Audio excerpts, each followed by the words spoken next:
guess you could use your nails to avoid doing basically everything, because with long nails you can't do much.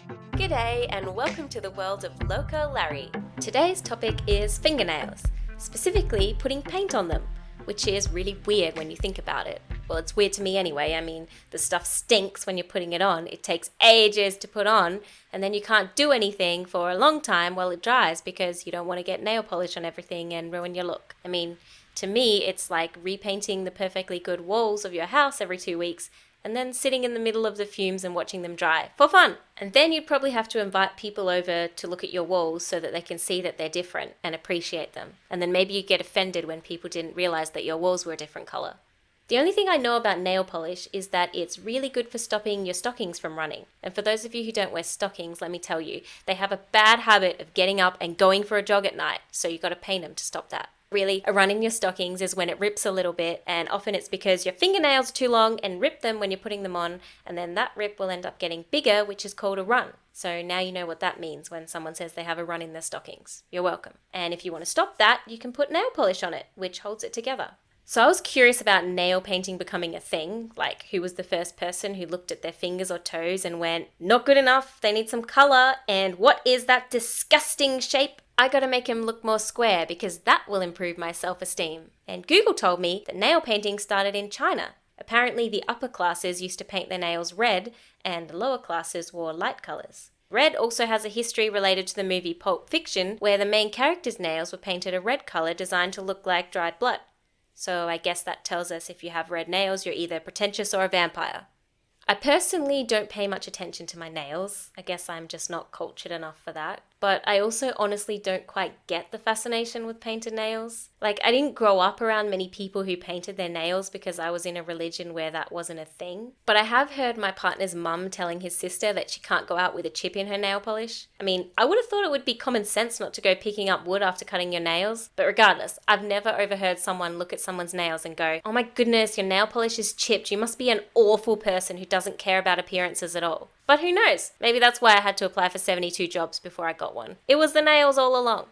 Now don't get me wrong, nail polish can be very useful. You can use it to seal letters instead of licking the envelope, because you should never lick things when you don't know where they've been, right? You can use it to color code your keys, so you know which key goes where. You could use it to harden the end of a thread when you're sewing so you can get the thread through the needle. That's useful. You can blob it on your paper when you're scrapbooking, but just remember to keep the windows open so you don't die from fumes. Also, I just want to address long nails like acrylic nails, because I don't see the point of them. I like things that make my life easier, and longer nails just seem to make normal everyday tasks more difficult, in my head anyway. Like, how do you go about unzipping your jeans when you need a pee? How would you do up any zips, come to think about it? And how would you put on jewelry like those little clasps are so teeny tiny? And how do you take money or cards out when you got to pay for things? How do you type or text without hitting the wrong buttons? And how do you hold a pen if you're old-fashioned and you can still write? How would you play the piano without adding the acrylic nail clack to the song that you're trying to get across? And the biggest question of all, how do you not scratch your special bits when you go to the toilet?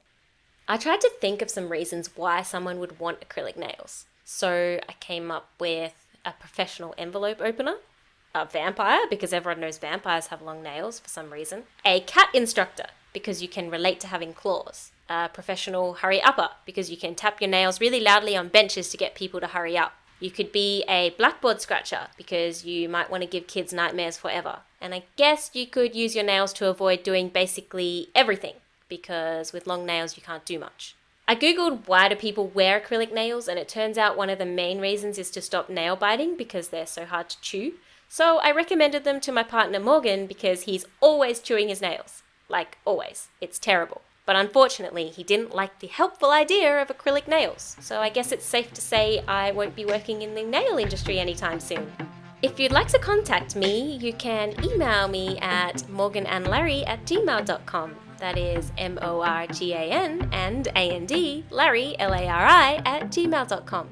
I would love to hear from you and your thoughts on the podcast, even if you think it's terrible, that's still feedback. And maybe you'd like to tell me something about you, maybe you'd like to know something about me. Get in contact.